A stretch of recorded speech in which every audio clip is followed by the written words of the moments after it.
물론 주변에는 나무들이 울창했는데 개발한다면서 전부 다 베어버렸죠.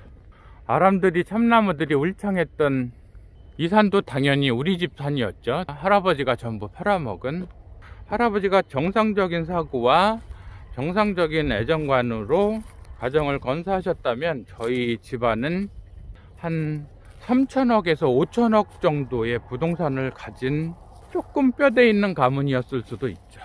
근데 다 팔아가시고 아버님이 겨우겨우 만회한 정도가 지금 보상으로 나오는 땅인데, 아버님은 저를 거지 중에 상거지 취급을 하시죠.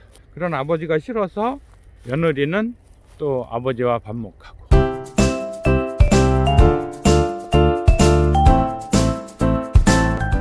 똑같은 아들인데 장남은 빈손으로 이주를 해야 되고, 막내 아들은 이렇게 저온 창고, 용묘장, 여러 사업시설을 했던 아버지. 그래도 보상받고 많은 현금을 손에 쥐게 되시는 아버지. 그런 아버지를 어디로 이주하면서 모시기는커녕 배척받는 장남. 대한민국에서 장남이 갖는 피해의식과 또 알게 모르게 누리고 있는 특권의식이 있죠. 이제 떠나야 하는 들판에, 빼앗긴 들판에 저의 유년 시절의 추억이 담긴 고향의 빼앗기는 들판에 꽃봉오리가 피어오르고 있네요. 복숭아꽃 봉오리. 또 이화에 월백하고 그런 배나무 꽃도 곧 피어오르겠죠. 보상이 결정되고 나면 농사를 짓지 않으니까 배나무 가지치기가 하나도 안 돼 있죠. 이렇게 지장목 유실수들도 동생들은 어머님 유산으로 다 나누어서 받게 되고, 저는 좀 밀려났죠. 파산을 당할 즈음에 이래저래 몸집을 추스러 놓느라고. 중학교, 고등학교 시절 할머님과 기거하던 사랑채는 오늘 나와 봤는데 왠지 모르게 이렇게 다 부서져 있네요. 자연스레 부서진 걸까요? 아니면 누군가가 부순 걸까요? 추억도 함께 부서져 있는 현장입니다. 떠나실 아버님의 양옥, 장남이 거지라는 생각을 아버님은 하실 것 같아요. 이렇게 개발이 되고 보상이 나오고 그랬을 때 장남이 이제 집에 오면 뭐 달라고 오나 보다, 그런 생각을 아버님은 하시죠. 한 번은 이렇게 진입로에서 쭉 걸어 내려가고 있었죠. 그때 아버님은 집에 입구 현관 앞에 계셨었죠. 아버님이 계시네 그리고 현관 앞까지 왔는데 아버님이 안 보이시는 거예요. 아버님은 집 안으로 들어가셔서 안방 안에 들어가셔서 안 나오셨죠. 뭘 또 부탁하러 왔겠거니, 손을 벌리러 왔겠거니, 그런 생각을 하시는 거죠. 그런 아버지의 눈길이 아들로서는 참 불편해요. 내가 똑같은 상황에 아버지이고 아들이 도움이 필요한데 도움을 줄 수가 없다. 않겠다든 못하겠다든 간에 미안하다, 도움을 줄 수가 없구나, 그렇게 할 수도 있을 텐데 우리 아버님은 그러지는 않으셨죠. 이곳은 초등학교 등교를 하고 동네 친구들과 달리 저는 이상하게 6살에 학교를 갔어요. 누나 손에 이끌려서 이렇게 집을 나서면 내 길이 초등학교로 가는 길이 이어집니다. 물론 주변에는 나무들이 울창했는데 개발한다면서 전부 다 베어버렸죠. 아람들이 참나무들이 울창했던 이 산도 당연히 우리 집 산이었죠. 할아버지가 전부 팔아먹은, 할아버지가 정상적인 사고와 정상적인 애정관으로 가정을 건사하셨다면 저희 집안은 한 3천억에서 5천억 정도의 부동산을 가진 조금 뼈대 있는 가문이었을 수도 있죠. 근데 다 팔아가시고 아버님이 겨우겨우 만회한 정도가 지금 보상으로 나오는 땅인데, 아버님은 저를 거지 중에 상거지 취급을 하시죠. 그런 아버지가 싫어서 며느리는 또 아버지와 반목하고. 이 자리는 밤나무가 가득했던 밤나무 과수원입니다.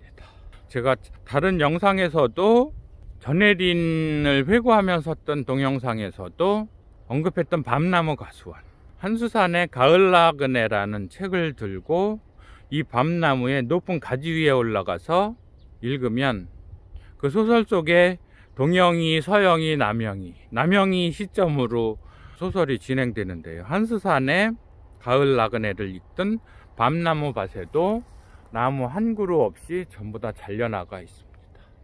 개발이란 이렇게 엄청난 거죠. 환경론자, 개발 반대론자, 환경보호론자, 그래서 개발을 반대하는 건 아닌데, 뭔가 소중한 것이 사라지는 건 맞죠. 회복이 안 되는 거. 그래서 이 밤나무 가수원에서 책을 읽었고, 문학을 하기로 고3 때까지 결정을 하다가 여자친구 때문에 여자친구를 경제적으로 호사를 시켜주겠다는 생각에 경영학으로 전공을 바꿨던 그러한 모태가 됐던 사색의 장소가 이 밤나무 가수원이었습니다.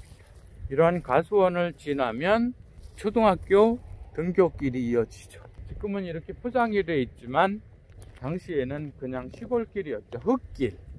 대부분은 잔디가 많았어요. 그래서 초등학교 등교길에 책가방도 없었고요. 보자기로 된 책보자기, 책보라고 그러죠. 책보.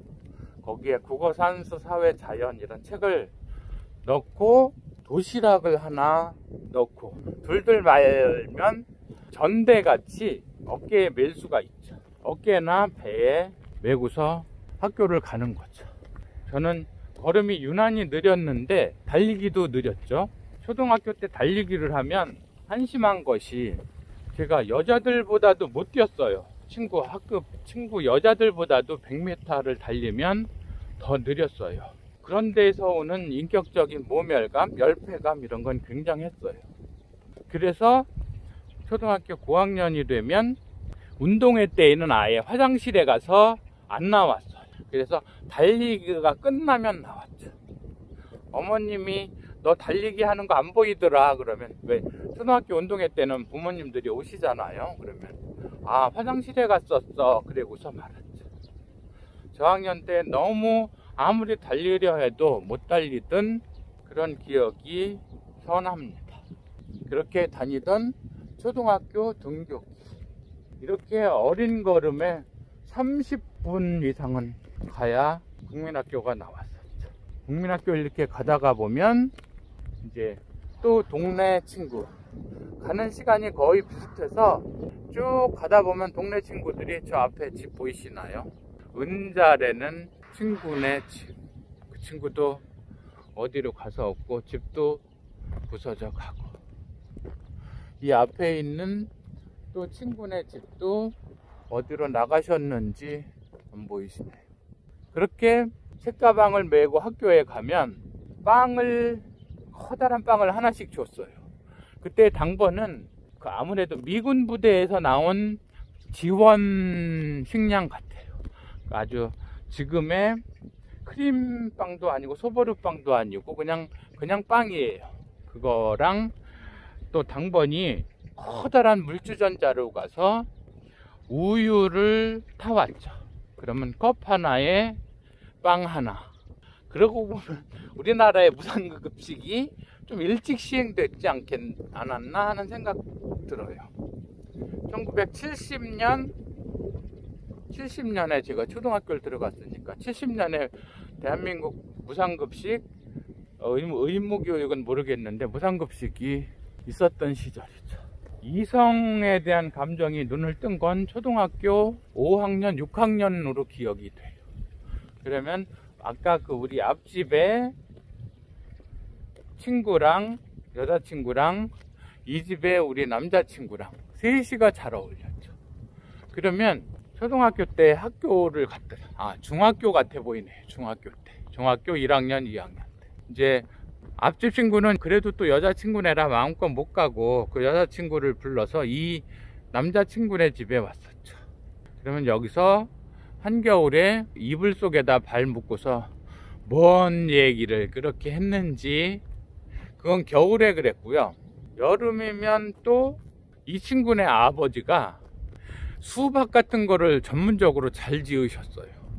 그래서 서울에다가 갖다 팔고 그러셨는데, 원두막 같은 거를 이제 짓고 그러시면 그 원두막에 모여서 또 무슨 얘기를 그렇게 많이 했었죠. 음주가, 저는 술을 마시는 게 일찍 시작됐었어요. 왜냐면 어머님이 포도를 따다가 으깨지도 않았죠. 포도에다 설탕만 부어놓은 항아리들이 광에 있으면 그게 몇 항아리 되면 아주 달짝지근하거든요. 프랑스 와인처럼 떨떠름한 맛이 아니라 아주 완전 설탕물, 포도 설탕물. 그런데 숙성이 된 포도 설탕물, 그걸 마시다가 저 친구랑, 동네 친구랑, 아까 그 동네 앞집 여자친구랑 원두막에 모이면 학교에서 하교할 때 뭐 럼, 캡틴 큐 이런 술을 가지고 원두막에 모여요. 중학교 때는 그렇게 술을 마시고 와도 사랑방, 아까 사랑방, 무너진 사랑방, 사랑채에서 혼자 자니까 부모님들은 술을 마시는지 늦게 들어오는지 다 모르셨죠. 동네 친구들이랑 밤늦게까지 동네 원두막에서 놀다가 사랑방 뒷문으로 들어와서 그냥 자고 아침에 학교 가고, 그러면 어쩌게 중학교 1, 2학년이 술 마시고 오늘 학교에 가고 그랬던 시절. 그랬음에도 정신이 이렇게 바르고 알코올 중독 같은 거 없이 60을 바라보는 건 좀 특별한 일이기는 합니다. 이렇게 집에 과수원에 있던 밤나무를 수확을 하면 농번기에 농사일이 하도 많으니까 일단은 지게의 경운기에서 전부 다 집 안으로 들여 쌓기만 했죠.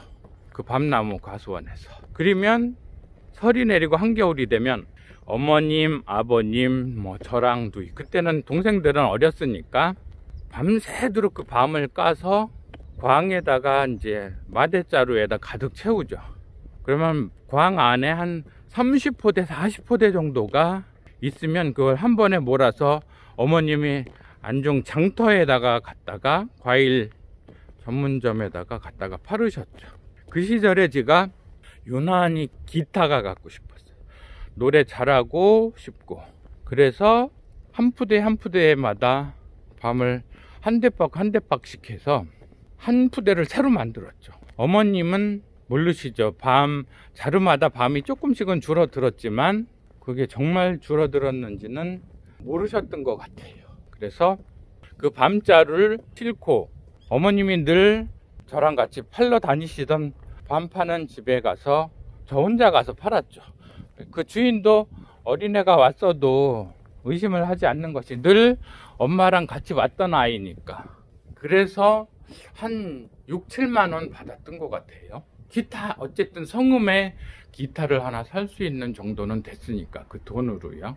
그렇게 해서 기타를 사가지고 왔는데 어머님이 웬 기타니? 그러시더라고요. 그래서 친구한테 빌렸어. 노래 좀 하고 기타도 잘 치고 싶어서. 그렇게 해서 밤 절도 사건도 또 하나의 유년 시절의 기억으로 남아있고요. 사도세자는 그 부친한테 뺀질을 당하고 다른 아들은 저렇게 터에서 비료도 하고 영농 비닐하우스도 하고, 그래서 이번에 동생은 이런 지작물들에 대한 보상을 많이 받죠. 저는 그냥 빌털털이 이렇게 기억으로만 그 추억 어린 동네 한 바퀴를 영상에 담아서 떠납니다.